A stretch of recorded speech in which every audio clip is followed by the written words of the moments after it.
আকাশবাণী কলকাতা স্থানীয় সংবাদ পড়ছি সুদীপ বসু। প্রথমে বিশেষ বিশেষ খবর। প্রধানমন্ত্রী নরেন্দ্র মোদী বলেছেন, পিএম কিষাণ সম্মান নিধি প্রকল্পটি কৃষক কল্যাণে বিজেপি সরকারের অঙ্গীকারের প্রতিফলন। মৎস্যজীবীদের জন্য কেন্দ্রীয় প্রকল্পগুলি রূপায়ণে রাজ্য সরকার অনেক পিছিয়ে বলে কেন্দ্রীয় মৎস্যমন্ত্রী অসন্তোষ প্রকাশ করেছেন। নির্বাচন কমিশন বিএলওদের ভাতা দ্বিগুণ করেছে। বুথ স্তরে সাধারণ মানুষের অভাব অভিযোগের সমাধানের লক্ষ্যে রাজ্য সরকারের উদ্যোগে আজ থেকে আমাদের পাড়া আমাদের সমাধান এবং দুয়ারে সরকার কর্মসূচির সূচনা হয়েছে। বিজেপি ও সিপিআইএম এই কর্মসূচির সমালোচনা করেছে। আচার্য প্রফুল্লচন্দ্র রায়ের ১৬৫তম জন্মদিনে আজ নানা অনুষ্ঠানে তাঁকে স্মরণ করা হচ্ছে। কবি সুভাষ মেট্রো স্টেশন সংস্কারের কারণে নিত্যযাত্রীদের অসুবিধা লাঘবে সরকার বিশেষ শাটেল বাস পরিষেবা চালু করছে। আসছি বিস্তারিত সংবাদে। প্রধানমন্ত্রী নরেন্দ্র মোদী বলেছেন, পিএম কিষাণ সম্মান নিধি প্রকল্পটি কৃষক কল্যাণে বিজেপি সরকারের অঙ্গীকারের প্রতিফলন। গত 10 বছরে সরকার কৃষকদের প্রতিটি সমস্যার সমাধানে পূর্ণ উদ্যমে কাজ করেছে বলেও তিনি উল্লেখ করেছেন। আজ নিজের সংসদীয় ক্ষেত্র বারাণসী থেকে পিএম কিষাণ সম্মান নিধি পিএম কিষাণ প্রকল্পের কিস্তি প্রদান অনুষ্ঠানে শ্রী মোদী বলেন, এখনো পর্যন্ত 3,75,000 কোটি টাকা কৃষকদের অ্যাকাউন্টে পাঠানো হয়েছে এই প্রকল্পের মাধ্যমে। आज यहाँ एक विराट किसान उत्सव का आयोजन हो रहा है। देश के 10 करोड़ किसान भाइयों बहनों के खातों में 21,000 करोड़ रुपए पीएम किसान सम्मान निधि के रूप में भेजे गए हैं। और जब काशी से धन जाता है ना, वो तो अपने आप प्रसाद बन जाता है। প্রধানমন্ত্রী আরও একটি নতুন প্রকল্পের কথা এদিন উল্লেখ করেন, পিএম ধনধান্য যোজনা। এই প্রকল্পের জন্য 24,000 কোটি টাকা ব্যয় করা হবে এবং ছোট জেলাগুলোর কৃষকদের উপর বিশেষ গুরুত্ব দেওয়া হচ্ছে। জলপাইগুড়ি জেলার ময়নাগুড়ির রামসাই কৃষি বিজ্ঞান কেন্দ্রে আয়োজিত অনুষ্ঠানে কেন্দ্রীয় প্রতিমন্ত্রী ডক্টর সুকান্ত মজুমদার কৃষকদের হাতে পিএম কিষাণ যোজনার চেক তুলে দেন। কৃষকরা এই প্রকল্পে বিশেষভাবে উপকৃত হয়েছেন বলে তাঁরা জানিয়েছেন। নদিয়ার কল্যাণীতে কৃষি বিজ্ঞান কেন্দ্রে বারাণসীতে আয়োজিত অনুষ্ঠান সরাসরি দেখানো হয়। উপস্থিত ছিলেন বহু কৃষক, গবেষক ও কৃষি বিজ্ঞান কেন্দ্রের আধিকারিকরা। বর্ধমান কৃষি বিজ্ঞান কেন্দ্র বুদবুদে প্রধানমন্ত্রীর এই অনুষ্ঠান সরাসরি কৃষকদের দেখানোর ব্যবস্থা করা হয়েছে। মৎস্যজীবীদের জন্য কেন্দ্রীয় প্রকল্পগুলি রূপায়ণে রাজ্য সরকার অনেক পিছিয়ে বলে কেন্দ্রীয় মৎস্যমন্ত্রী রাজীব রঞ্জন সিং অসন্তোষ প্রকাশ করেছেন। কলকাতায় আজ এক সাংবাদিক সম্মেলনে তিনি জানিয়েছেন, প্রধানমন্ত্রী মৎস্য সম্পদ যোজনা সহ অন্যান্য প্রকল্পের রূপায়ণে রাজ্যের অগ্রগতি মোটেই সন্তোষজনক নয়। এই সমস্ত প্রকল্পের সুবিধা মৎস্যজীবীরা যাতে পান তার জন্য কেন্দ্রীয় মন্ত্রী সংশ্লিষ্ট দপ্তরের আধিকারিকদের নির্দেশ দিয়েছেন। তিনি জানান, প্রধানমন্ত্রী কিষাণ সমৃদ্ধি যোজনার আওতায় জাতীয় মৎস্য উন্নয়ন পর্ষদ মৎস্যজীবীদের নথিভুক্ত করতে একটি পোর্টাল চালু করলেও রাজ্যের 32 লক্ষ মৎস্যজীবীর মধ্যে মাত্র 51,000 নাম নথিভুক্ত করেছেন। এক অনুষ্ঠানে দেশে মাছের উৎপাদন বৃদ্ধিতে রাজ্যগুলির সম্ভাবনাকে পূর্ণ মাত্রায় কাজে লাগানোর কথা বলেছেন কেন্দ্রীয় মৎস্যমন্ত্রী। प्रधानमंत्री मत्स्य संपदा योजना जो 5 साल के लिए चलेगी कि हम फिश प्रोडक्शन को जितना ज्यादा से ज्यादा बढ़ा सकते। और आज हम वर्ल्ड में सेकेंड लार्जेस्ट कंपनी जो हम मछली का उत्पादन कर पा रहे। अब 103% तो पूरे देश का प्रोडक्शन में, और जो इनलैंड फिशिंग का ग्रोथ है वो 142%। और इसी को मोटिवेट करने के लिए हम लोग रीजनल लेवल पर मीटिंग कर। নির্বাচন কমিশন বুথ স্তরের আধিকারিক বিএলওদের ভাতা দ্বিগুণ করেছে। এছাড়া ভোটার তালিকা তৈরি ও সংশোধনের কাজে নিযুক্ত ব্লক পর্যায়ের সুপারভাইজারদেরও ভাতা বেড়েছে। কমিশন সূত্রে জানানো হয়েছে, ব্লক স্তরের আধিকারিকদের বার্ষিক ভাতা 6,000 টাকা থেকে বাড়িয়ে 12,000 টাকা করা হয়েছে। অন্যদিকে ভোটার তালিকা প্রস্তুতের কাজে নিযুক্ত আধিকারিকদের উৎসাহ ভাতাও 1,000 টাকা থেকে বাড়িয়ে 2,000 করা হয়েছে। ব্লক স্তরের সুপারভাইজাররা এখন থেকে 12,000 টাকার জায়গায় 18,000 টাকা পাবেন। এই আরও এবং ইয়ারোদের এই প্রথম যথাক্রমে 25,000 এবং 30,000 টাকা করে সাম্মানিক দেওয়া হবে। রাজ্যের মুখ্য নির্বাচনী আধিকারিকের দপ্তরে স্থান বদলের অনুমতি চেয়ে ফের তারা রাজ্য সরকারকে চিঠি পাঠিয়েছে। বর্তমান সিইও দপ্তর বামাল লরি ভবনের জায়গায় ঘাটতি, অগ্নি নির্বাপন ব্যবস্থার অপ্রতুলতা সহ বিভিন্ন অসুবিধার উল্লেখ করে স্থান বদলের প্রস্তাব দেওয়া হয়েছে।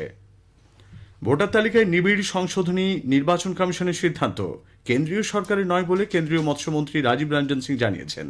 আজ কলকাতায় সাংবাদিকদের প্রশ্নের উত্তরে তিনি বলেন, নির্বাচন কমিশন নির্দিষ্ট সময় অন্তর এই সংশোধনের কাজ করে থাকে। এসআইআর এর নামে যাতে কোনো বৈধ ভোটারের নাম তালিকা থেকে বাদ না যায় তা সুনিশ্চিত করার দাবি জানিয়েছে সিপিআইএম দলের কেন্দ্রীয় কমিটির সদস্য সুজন চক্রবর্তী। ভোটার তালিকা থেকে ভুয়ো ভোটারদের নাম বাদ দেওয়ারও দাবি জানান তিনি। বিভিন্ন রাজ্যে বাংলাভাষী ও পরিযায়ী শ্রমিকদের উপর হেনস্থার অভিযোগ তুলে এবং ভোটার তালিকায় বিশেষ নিবিড় সংশোধন কর্মসূচির বিরোধিতায় যুব কংগ্রেস আজ রাজভবন অভিযান করে। ধর্মতলায় ব্যারিকেড করে পুলিশ মিছিল আটকে দিলে যুব কংগ্রেস কর্মীরা রাস্তায় বসে পড়ে বিক্ষোভ দেখাতে শুরু করেন। স্থানীয় সংবাদ শুনছেন আকাশবাণী কলকাতা কেন্দ্র থেকে। আমাদের সংবাদ শোনা যাচ্ছে ইউটিউব চ্যানেল আকাশবাণী সংবাদ বাংলা, ফেসবুক ও ইনস্টাগ্রাম আকাশবাণী সংবাদ কলকাতা এবং এক্স হ্যান্ডেল AIR নিউজ কলকাতাতে। বুথ স্তরে সাধারণ মানুষের অভাব অভিযোগ 3 মাসের মধ্যে সমাধানের প্রতিশ্রুতি দিয়ে রাজ্য সরকারের উদ্যোগে আজ আমাদের পাড়া আমাদের সমাধানের পাশাপাশি দুয়ারে সরকার কর্মসূচি শুরু হয়েছে। আজ রাজ্য জুড়ে 635টি শিবিরের আয়োজন করা হয়। এই শিবিরগুলিতে 1,84,182 জন এসেছিলেন বলে সরকারিভাবে জানানো হয়েছে। উল্লেখ্য, এই কর্মসূচিতে আগামী 3রা নভেম্বর পর্যন্ত রাজ্য জুড়ে মোট 25,984টি শিবির আয়োজনের লক্ষ্যমাত্রা রাখা হয়েছে। প্রতিটি বুথের জন্য খরচ ধরা হয়েছে 10 লক্ষ টাকা। আমার পাড়া আমার সমাধানের নামে রাজ্যের মানুষকে বোকা বানানো হচ্ছে বলে বিজেপি অভিযোগ করেছে। দলের নেতা রাহুল সিনহা আজ বলেন, রাজ্য সরকার বাস্তবে এতদিন মানুষের জন্য কিছুই করেনি। নির্বাচন কমিশনের কাজে বাধা সৃষ্টি করার জন্য এই আমার পাড়া আমার সমাধান বুথ পর্যন্ত নিয়ে গেছে। সারা বছর যদি কাজ করত এই 8,000 কোটি টাকারও দরকার হতো না। ওর অর্ধেক টাকা খরচা করলে আপনার এই সারা পশ্চিম বাংলা জলের তলায় ডুবে থাকতো না। অতএব কিচ্ছু করেনি। নির্বাচনের আগে সরকারি টাকায় তৃণমূল কংগ্রেসকে সাহায্য করার জন্য এই কর্মসূচি বলে অভিযোগ করেছেন সিপিআইএম নেতা সুজন চক্রবর্তী। বুথ স্তরের সমাধান করার জন্যই তো পঞ্চায়েত, নতুন কথা কি আছে? দুয়ারে সরকার তো নিয়ে গেছিল সেই সব কারণেই। তাহলে কি পঞ্চায়েতটা ফেল, দুয়ারে সরকার ফেল, দিদিকে বলো ফেল, সেই কারণে কি পাড়ায় সমাধান? এইটা স্পষ্ট হয়ে গেল যে তৃণমূল তার শক্তি হারিয়েছে, শক্তি হারাচ্ছে, মানুষ বিরক্ত হচ্ছে। অতএব টাকা দিয়ে মুখ বন্ধ করো, আর টাকার ভাগ যেন তৃণমূলের নেতারাও পায়। রাজ্য সরকার দুর্গাপুজো কমিটিগুলিকে 1,10,000 টাকা অনুদান দেবার কথা ঘোষণা করলেও সরকার ও সরকার পোষিত উচ্চ মাধ্যমিক বিদ্যালয়ে বৃত্তিমূলক বিষয়ে কর্মরত শিক্ষকরা দীর্ঘ 4 মাস বেতন পাচ্ছেন না বলে অভিযোগ উঠেছে। National skills qualification framework NSQF এর রাজ্য সম্পাদক শুভদীপ ভৌমিক অভিযোগ করেছেন, 12 বছর ধরে এই শিক্ষকরা শিক্ষাদান করে এলেও তাদের মাইনে বকেয়া থাকছে। উত্তর দমদম পুরসভার 13 নম্বর ওয়ার্ডের দেবীনগর এলাকায় বাড়ির মধ্যে বৃষ্টির জমা জলে ডুবে 6 মাসের এক শিশুকন্যার মৃত্যু হয়েছে। আজ সকালে ঋষিকা ঘোড়ই নামে ওই শিশুকন্যাকে খাটের উপর ঘুম পাড়িয়ে রেখেছিলেন মা। সেই সময় শিশুটি হাঁটু সমান জলে পড়ে যায়। তাকে উদ্ধার করে হাসপাতালে নিয়ে যাওয়া হলে চিকিৎসকরা মৃত বলে ঘোষণা করেন। হুগলির কোন্নগরে তৃণমূল কংগ্রেস নেতা পিন্টু চক্রবর্তী ওরফে মুন্নার খুনের ঘটনায় আজ সকালে 3 জনকে গ্রেপ্তার করেছে পুলিশ। সিসিটিভি ফুটেজ খতিয়ে দেখে এবং প্রত্যক্ষদর্শীদের বয়ানের ভিত্তিতে এদের পাকড়াও করা হয়। এই ঘটনায় আটক হয়েছে আরও একজন। ধৃতদের আগামীকাল আদালতে তোলা হবে। দেশ সেবায় অবিস্মরণীয় অবদানের স্বীকৃতিস্বরূপ সম্মান জানানো হল শতায়ু ও নবদ্বীপর প্রাক্তন বায়ুসেনার সদস্যদের। কলকাতার বিজয় দুর্গে ইস্টার্ন এয়ার কমান্ডের অ্যাডভান্স হেডকোয়ার্টার্সের তরফে এক ভাবগম্ভীর এবং মর্যাদাপূর্ণ অনুষ্ঠানে এই সংবর্ধনার আয়োজন করা হয়। সম্মান জানানো হয় শতায়ু অবসরপ্রাপ্ত মাস্টার ওয়ারেন্ট অফিসার গণেশচন্দ্র রায়, ফ্লাইট লেফটেন্যান্ট অমলেন্দু চক্রবর্তী এবং নবদ্বীপর কর্পোরাল দীপক মিত্রকে। আচার্য প্রফুল্লচন্দ্র রায়ের 165তম জন্মদিন আজ নানা অনুষ্ঠানের মধ্য দিয়ে তাঁর প্রতি শ্রদ্ধা জ্ঞাপন করা হচ্ছে। এ উপলক্ষে নবজাগরণে 26তম প্রতিষ্ঠা দিবসে কলকাতার শিশির মঞ্চে এক অনুষ্ঠানে রাজ্য শিক্ষামন্ত্রী ব্রাত্য বসু, মন্ত্রী ইন্দ্রনীল সেন, ক্রিকেটার ঝুলন গোস্বামী প্রমুখ উপস্থিত ছিলেন। কবি সুভাষ মেট্রো স্টেশন সংস্কারের কারণে চূড়ান্ত অসুবিধায় পড়া নিত্যযাত্রীদের সুবিধায় রাজ্য সরকার বিশেষ শাটল বাস পরিষেবা চালু করতে চলেছে। আগামী সোমবার থেকে দিনে 2 দফায় 32 আসনের এই বাস যাত্রীদের নিয়ে কবি সুভাষ ও প্রান্তিক শহীদ ক্ষুদিরাম মেট্রো স্টেশনের মধ্যে চলাচল করবে। বিহার এবং সংলগ্ন হিমালয় সন্নিহিত পশ্চিমবঙ্গে একটি ঘূর্ণাবর্ত রয়েছে, যার প্রভাবে আগামী 3 দিন উত্তরবঙ্গের জেলাগুলিতে বৃষ্টির পরিমাণ বাড়বে। কোথাও কোথাও ভারী থেকে অতি ভারী বৃষ্টি হতে পারে বলে আলিপুর আবহাওয়া দপ্তর জানিয়েছে। তবে দক্ষিণবঙ্গের বৃষ্টির পরিমাণ কম থাকবে। দমদম স্টেশনে লাইনের রক্ষণাবেক্ষণ কাজের জন্য আজ রাত 10:50 থেকে আগামীকাল রবিবার সকাল 5:50 পর্যন্ত 7 ঘন্টার ট্রাফিক ব্লকের পরিকল্পনা নেওয়া হয়েছে। এই কারণে ট্রেন চলাচল কিছুটা নিয়ন্ত্রিত হবে।